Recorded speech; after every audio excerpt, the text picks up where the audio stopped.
সুপ্রিয় দর্শক, আজকের আমাদের বিশেষ প্রতিবেদন হবিগঞ্জের সর্বোচ্চ আওয়ামী গডফাদার জাহিরের থাবা।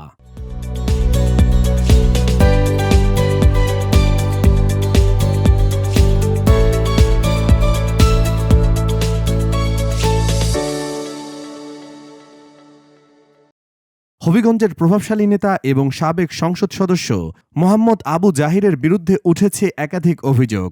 জমি দখল, ঠিকাদারি নিয়ন্ত্রণ, রাজনৈতিক পীড়নসহ আরও অনেক কিছু। জমিজমা দখলের অভিযোগ। মোহাম্মদ আবু জাহিরের বিরুদ্ধে সবচেয়ে বড় অভিযোগ হল জমিজমা দখল। হবিগঞ্জ শহরের টাউন হল এলাকায় এক হিন্দু পরিবারের পুকুর ভরাট করে জমি দখল করেছেন তিনি। সম্প্রতি প্রবাসী ৩ ভাইয়ের মধ্যে বিরোধ লাগিয়ে নামমাত্র মূল্যে ৪ কোটি টাকার বাড়ি ১,২৬,০০,০০০ টাকায় কিনে নেওয়ার অভিযোগও রয়েছে তার বিরুদ্ধে।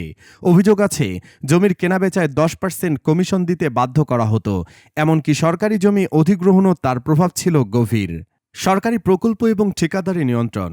আবু জাহির গত ১৬ বছরে হবিগঞ্জের যে কোনো বড় সরকারি প্রকল্পের কাজ নিয়ন্ত্রণ করতেন। ২০১৬ সালে চুনারুঘাট স্থলবন্দর প্রকল্প থেকে জমি অধিগ্রহণের সময় বড় অঙ্কের অর্থ হাতিয়ে নেওয়ার অভিযোগ উঠেছে তার বিরুদ্ধে। স্থানীয় সরকার প্রকৌশল বিভাগসহ বিভিন্ন সরকারি দপ্তরের প্রকল্পগুলোর ঠিকাদারি কাজগুলো নিয়ন্ত্রণ করে নিজস্ব লোক দিয়ে কাজ করানোর বিষয়টিও অভিযোগের তালিকায় রয়েছে।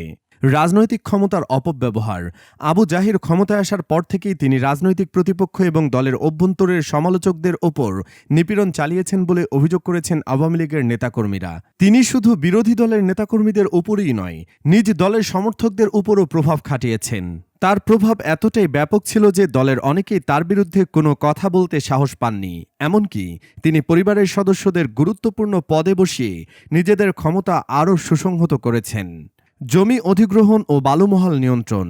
জেলার বিভিন্ন এলাকায় সরকারি প্রকল্পে জমি অধিগ্রহণের প্রক্রিয়ায় জাহিরের হস্তক্ষেপের অভিযোগ রয়েছে।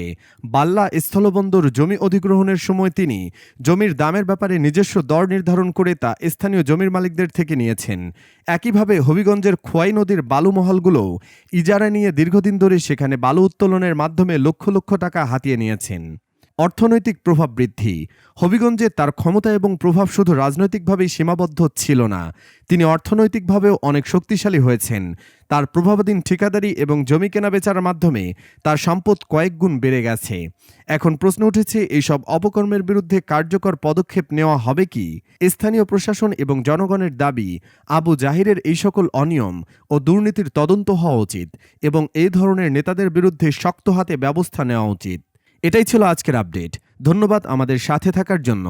আগামী সকালের সাথে থাকতে অবশ্যই চোখ রাখুন। আপনার মতামত জানাতে কমেন্ট করুন, আর পরের ভিডিও পেতে লাইক, শেয়ার ও সাবস্ক্রাইব করে পাশেই থাকুন।